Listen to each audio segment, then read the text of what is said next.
Hello, I'm over at PowerCon with Cerina Vincent. Hello. Hello, how are you? I'm not too bad. How are you? Good. I think we're both tired today, but Yep. we're happy. Yes, that's what's fun. I know I am very tired after a great event. And how have you found it here?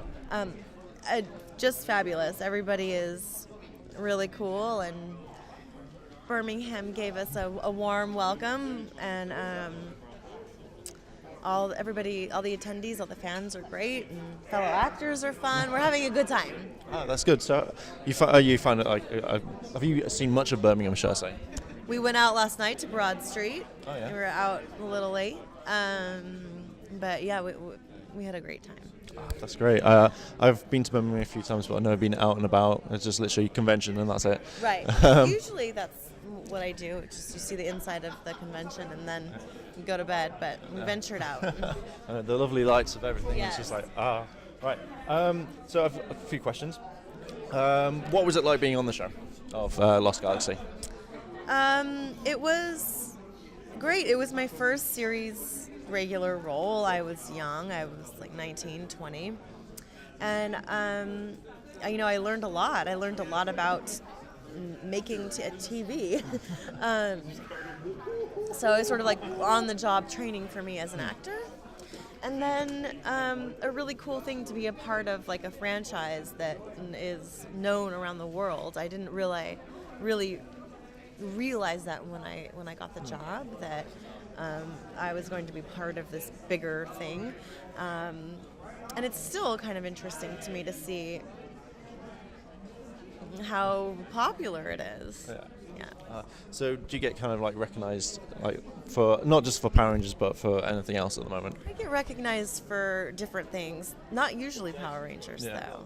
The people, not everyone makes that connection. A couple times. One time I was in an airport and this guy was looking at me funny. He was like a maintenance kid at an airport in Chicago. I had like a delay. He was looking at me funny, and I was like, "Are you okay?" And he was like, "Oh my God, you're a Power Ranger!" It was pretty cute. But usually I get recognized for other things. Cabin Fever. Yeah. I did a movie called Everybody Wants to Be Italian that plays on HBO a lot, and I'm a lot of me in that movie. Like a lot of my own personality sort of comes through my character. So my mannerisms and things. So I get recognized from that a lot. Really? Yeah. So what was that one? What was it about? I've not seen it at all. On we don't normally get like HBO or anything Oh, like really? that over here. Everybody Wants to Be Italian. You can get it on DVD. It's a romantic comedy about Italians. Yeah. And I am Italian, so it was a really fun movie to be a part of. I remember you saying in your Q&A, you're Italian, and I was like, I did not know that whatsoever. So it's when you find Q&A things, it's like, I didn't know that little bit. I come from a big Italian-American family, and it's a big part of my life. Like, I think I have all of that running through my blood. I love to cook, and we have a big family, and it's the most important thing in the world to me. I've heard a lot about Italian families and stuff in the past. Some of my friends are Italian, and they've been telling me all about it. I like that. I like the thing, like the main thing behind the family. Yeah, so. We love each other. So, one thing that I've kind of thought of is obviously you've heard of Super Sentai over the period of time where your show was based on. When in the process, did they ever show you any of it to say this is your counterpart, this is what what they are? No. Oh, so I thought that would be a thing that they would show you. No, none of that. No, in fact, I was so confused by. I didn't quite even understand that the show started. I knew that we were using Japanese footage, but no. I mean, because during that time when you're shooting the show, you're busy shooting sometimes 2 episodes at a time, and so you're sort of flipping through those action parts in the script that are actually going to be other footage cut in, and just trying to figure out your lines, and then sometimes you don't even get to watch the episodes, so you don't always see them all cut together. Anyway, so no, I had really no idea what was. I thought they were doing it very beginning, this is what it is, this is what it's based on. That's the way it should be. Yeah. And if I were as an actor now, if I were to replay this role now, I would make sure I understood all of that. But at the time, some of it just went over my head. Yeah. Yeah. Oh, And when you're so busy, I didn't have time to like investigate the stuff that was already shot with stuntmen in Japan. I was just more worried about my role as Maya. Yeah. That's cool. So the next one is when obviously the toy line came out. Did you ever go down the toy out? The toys that they brought out. Did you ever go? Oh, I'm going to pick my toy character out and. I'm an idiot and like didn't really get my toys, or I had a couple and one I gave away to like some random kid that wanted it like when I was having a garage sale, and another one I think got stolen when I had a party, and I don't have any toys of myself. That's grim. You should see if the guy Dave, see if he's got like. That's a great idea. Yeah, he's got like loads of different ones. Oh, I should go do that. Yep. Yeah. Cool. Okay, so after the show, you continue your acting. So I was looking at looking at IMDb last night. So was it different? Obviously, you moved on to Undress, Felicity, Not Another Teen Movie, Cabin Fever, Mike and Molly. How did you?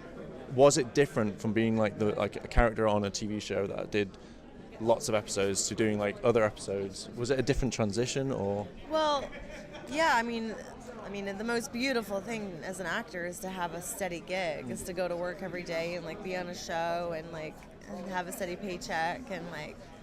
So that's like a blessing. But as an actor, I mean, I've played Maya in Power Rangers is just like one tiny part of my career. I've done like so many other things and other movies, and I've written books, and so it's just like a sliver of my career. Yeah. And it's just one character. And sorry, I'm not answering your question very well. But I guess to answer your question, like that's the fun of being an actor, is to play all sorts of different roles, and I have gotten the opportunity to do that. So the challenge isn't the job usually. The challenge is the audition.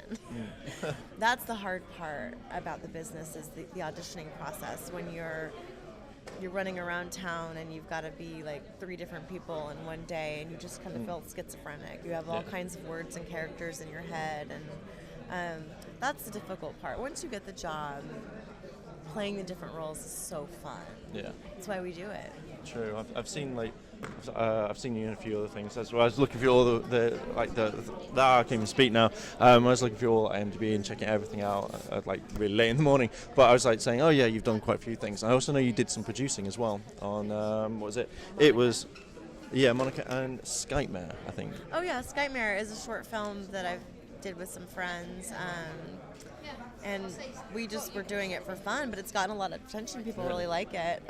You can watch it on YouTube, Skypemare.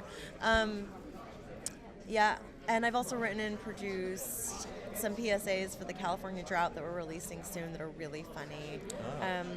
So yeah, and I wrote books and things. So I think the writing has turned into producing a bit, which just essentially means putting people together. And after this many years in the business, it's fun to like put all your favorite people together that you've worked with over the years and like, make art. Wow. I think that's okay. What's next for you then? What's the? You said is it PDSA or something? PSA. Yeah. So we're releasing those. They're funny, raunchy, scripted, irreverent little episodes that I wrote with my girlfriend Annika Marks, and.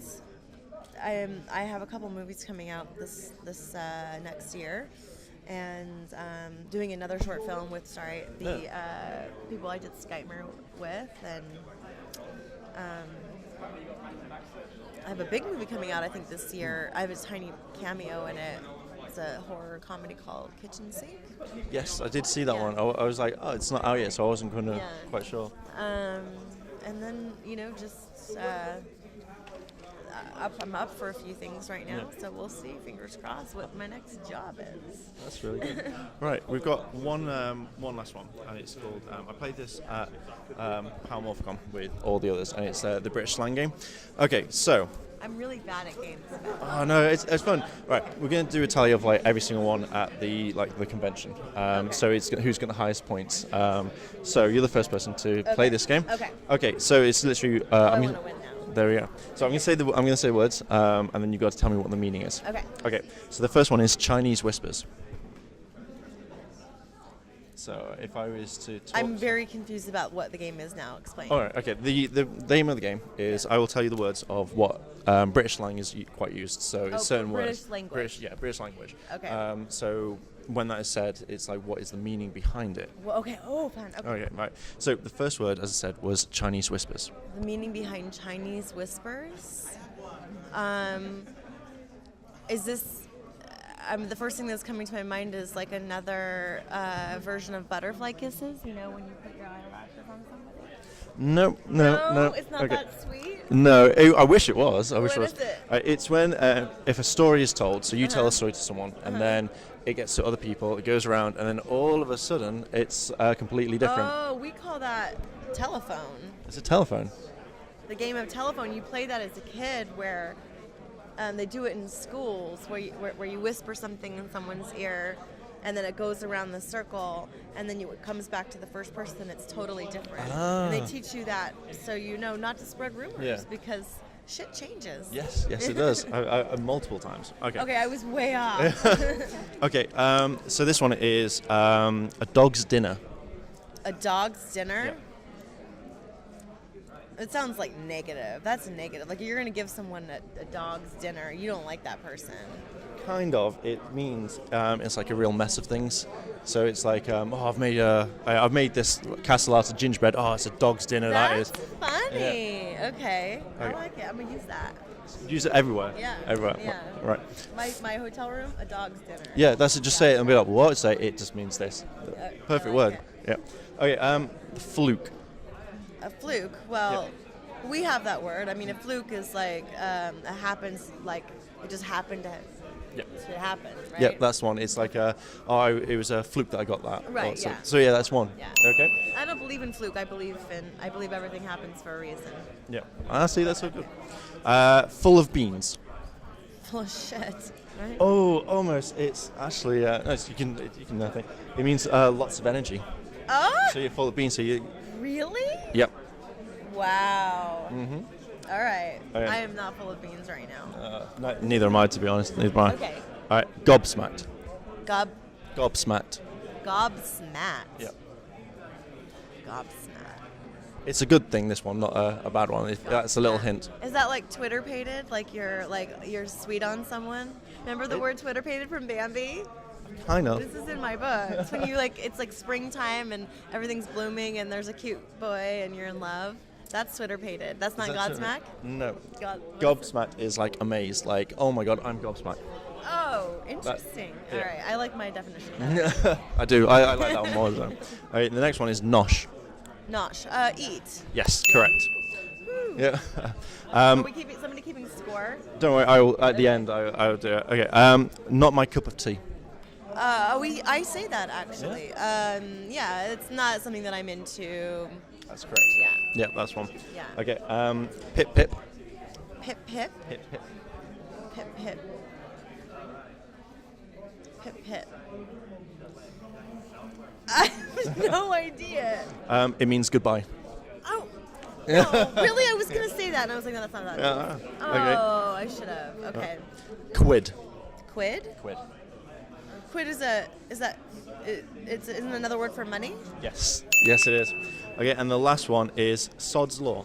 Sod's law. Yep. Sod's law. Sod's law. Sod's law. It's a hard and fixed rule. Kind of. Yes, I will give you that one. It means whatever can go wrong will go wrong. So one more, because it's to end on a good one, is watcher. Watcher? Watcher. So it can mean two things. So it's like watcher. Maybe like watch yourself. Like be good. Take care.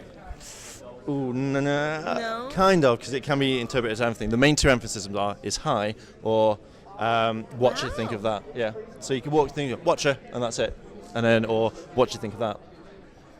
Wow. I've learned so much today. I see. I probably didn't win. Maybe though. You're the first one, so Okay, there we'll could see. be anyone. So at the end, we'll when I put these videos up, it'll be like you're one, and then it'll be that whole like ooh type thing. But thank you very much for participating in this, and thank you very much for interviewing. Thank you for having me. No problem, guys. Thanks for watching, and as always, guys, I'll see you in a bit.